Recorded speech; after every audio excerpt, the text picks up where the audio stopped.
На мемориале памяти и славы особое место занимает памятник в честь воинов-интернационалистов. Он представляет собой ингушские башни и горы Афганистана, на котором выгравированы имена героев-афганцев республики. Это они отстаивали честь и достоинство страны, воюя за ее пределами. В этой войне СССР потерял около 14 тысяч человек. Через Афганистан прошли 550 тысяч солдат и офицеров. 72 стали героями Советского Союза. Здесь на стеле увековечены имена 12 сыновей ингушского народа, отдавших свои жизни в ходе выполнения боевых задач. 15 февраля 1989 года территорию Афганистана покинула последняя колонна военных. Но даже тогда солдаты до конца не верили, что наконец пересекли мост дружбы. Война длиною 10 лет, о которой вначале все молчали, закончилась большими потерями для страны. Самое сложное, по воспоминаниям бойцов, было осознавать смерть друзей.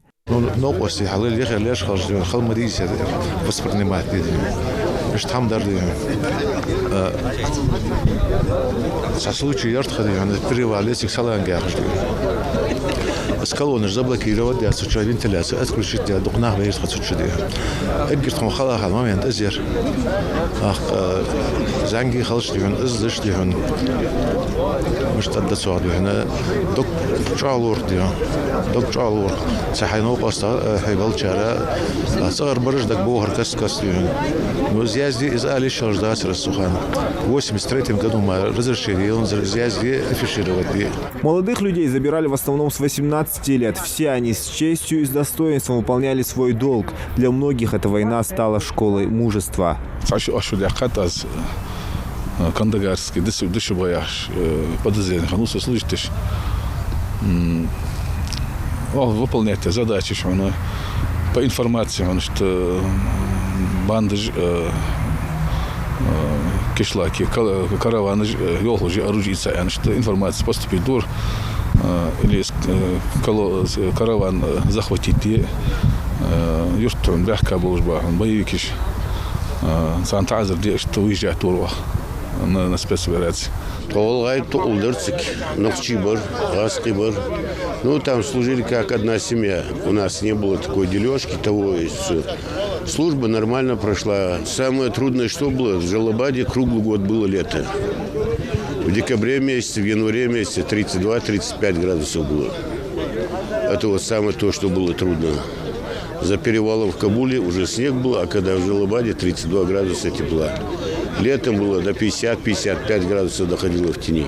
Среди призванных на войну было более 300 ингушей, и ни один из них не сдался в плен. Многие даже вызвались добровольцами. Имя героя Советского Союза Руслана Аушева в России чаще всего ассоциируется с событиями в Афганистане. Руслан Султанович прошел всю войну, прерывая службу лишь для прохождения обучения в Высшей военной академии имени Фрунзе. В сражениях с противником он не раз показывал умелое и решительное командование батальоном. За проявленное личное мужество и героизм капитан Руслан Аушев был удостоен высокого звания Героя Советского Союза. Вот они, братья Аушевы. Гордость и краса советской армии. Все трое воевали в Афганистане, все трое получили ранения. 15 февраля в России по традиции отмечается День памяти воинов, исполнявших служебный долг за пределами отчизны. Мужество и самоотверженность земляков сподвигло Хасана Балаева к написанию нового стихотворения.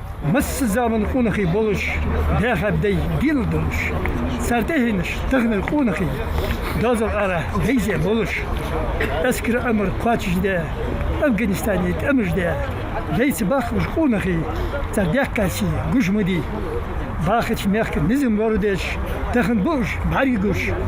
Олачен си дадал дуач. Топылко гуш булуш. Мерсиленс бахадай мок. Вайишачен води мок. Яхел хунахи ваш дорбу мок. Няляхал цар ализе кок. Тогда об этом не писали газеты, а солдатам, проходивших службу в Афганистане, было запрещено сообщать родным, где они находятся. Ветераны боевых действий в Афганистане возложили цветы к памятнику, посвященному воинам-интернационалистам. Воины афганской войны называют себя одной большой интернациональной семьей. Они часто собираются вместе и никогда не забывают своих боевых товарищей. Вспоминая всех, кто погиб на этой войне, собравшиеся сделали коллективное дуа. Зелимхан Калоев, Адам Далаков, Новости 24.